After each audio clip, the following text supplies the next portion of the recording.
Hello guys, this is Hustle and Fun, and today we'll be troubleshooting a bubble machine. So what's happening with this is we have it plugged in, and when I turn it on, we have the fan part of it working right here, as you can hear it, and we can feel the air coming out, but this part of it is not turning. So the way it's supposed to work is if you have liquid in here, it's supposed to be turning around and taking that liquid up here, so the air can blow the bubbles as it gets the soapy water through here. So soapy water is supposed to be filled with each one of these as it goes through the liquid, the soapy liquid, and when it comes up here, the air is going through here and it's supposed to blow bubbles out this way. Well, unfortunately, that's not working. If I put it on the first or second part, it's nothing's doing. Even if I manually try getting it to move, it's not really moving. So let's see if we can take it apart and troubleshoot what's going on. So safety is number one. We have to make sure that we unplug this either from here or from the socket, so we don't have any power going to it. There might be still some power that remains in it, especially with microwaves, TVs, but I don't think this has that. But at the same time, it's only a USB port, but still be careful so you don't get shocked. So let's take a look. I think on the bottom it will show what type this is, and also how many volts is the motor, because I'm suspecting the motor might be bad. So it's a 5-volt motor, 2 amp. So let's see, or 4 AA batteries. So let's see what we can do when we take it apart. So we have, it looks like 6 bolts that hold it in one place. We have to use a long Phillips screwdriver, so it looks like it has Phillips heads. So let's put it in there and loosen all the screws. And once we have that, we can take it all apart. Let's see. Here's number 3, number 4. We had that. We got this loose, and we have this loose. So let's turn it upside down and hopefully we can shake out the screws. And they did come out, so we should have all of them out, hopefully. We got, let's say, 4 of them. So there might be 2 more. Here's a 5th one. And we'll see if there will be a 6th one. But anyhow, let's try taking it apart and see what happens. Give me a second so I can use my other hand and take it apart. So I was just able to pull it apart, and the 6th screw came out also. So as you can see, there's a little motherboard right here, and then we have the electricity going to the motor right there. So the electricity that's going to this motor seems to be fine, but unfortunately I don't know if that one is working. So what we're going to do is we're going to test it. We should get about 5 volts, 4 or 5 volts to here. We'll see if that's happening, and we'll grab our little multimeter and try to test it. When we're testing it, obviously we need to plug it in. So be careful not to touch any of the connections. Just take precautions. Be careful not to touch anything that could have electricity going to it.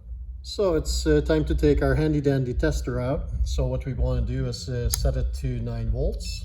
Since we know this is 5 volts, so we should be good with that. And we want to test the leads on this motor, because that's what I'm suspecting not to work. So what we need to do is basically put black to black and red to red. As you can see it right there, And let's see what happens when we do that. Okay, so we're going to be touching red to red, black to black, but we need to plug this in first and be careful not to touch anything that could be an issue, where you would be touching some electrical parts that could shock you. So anyhow, let's get going on this, and let's give this a try. So if I touch red to red, might be a little bit difficult to hold this and test it.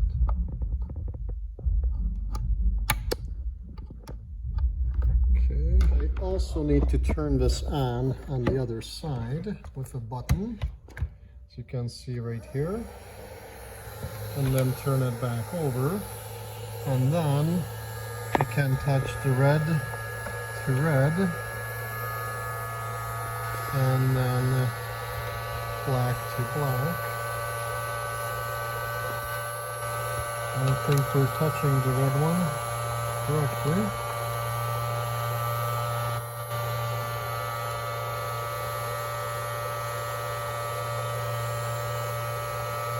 Alright, so let me do this with both hands. So I'm going to be using both hands, and you guys can see what the result is. It is about 4 volts, about 397, 396. So I think I could say that it's close to getting the voltage that it needs, but it just doesn't seem to be enough. So let's see what we can do as far as maybe finding another motor for it. So as you guys see, it was 4 volts give or take, and this shows that it's supposed to be about 5 volts, 2 amps. I think that's probably close enough where even if it's at 4 volts that it's putting out, it should have spun the motor, and it did not. So I'm going to go on Amazon and see if I can find a motor for it. We'll see if it's worthwhile replacing it or not. So let me see what I can find and let you guys know. I looked on Amazon, and for the motor, some of them give you 5 or 6 of them, or 2 of them. They're around $10 and up. So it's going to cost you a minimum of $10 to replace it, unless you're doing multiple of these, or you can use the motor someplace else. So the question is it worth it? Is it not? You can buy the whole unit for about 20 bucks. Sometimes you might be able to get one for a little bit cheaper. So it's up to you. If you want to tinker with it just for the fun of it, or have the other motors for something else, then it might be worth it. You just have to make sure that to get the right kind of motor, because this seems to be kind of specific. There's a screw in here that you can undo, and that will take us off, but these 2 screws, all they do is take the motor and this plastic part off. You may or may not be able to separate it. So if you can get this as a unit, which I don't see on there, but if you research it, you might be able to find it, then you might not be able to get it done the way you want to get it done, so it might not be worth it. But it still was a fun project, guys. If you replace the motor, chances are it would be working for probably about $10 or so. So it's up to you. You might be able to find parts someplace else where this part is working and the other part is not. But anyhow, thanks for watching, and we will probably put this together and put it aside and use it for parts later on. If you like what you've seen, give me a thumbs up and subscribe, and hopefully you'll stay and watch some of the other fun projects that I already have up, or something that I will be recording in the future. Thanks guys for the support. Take care.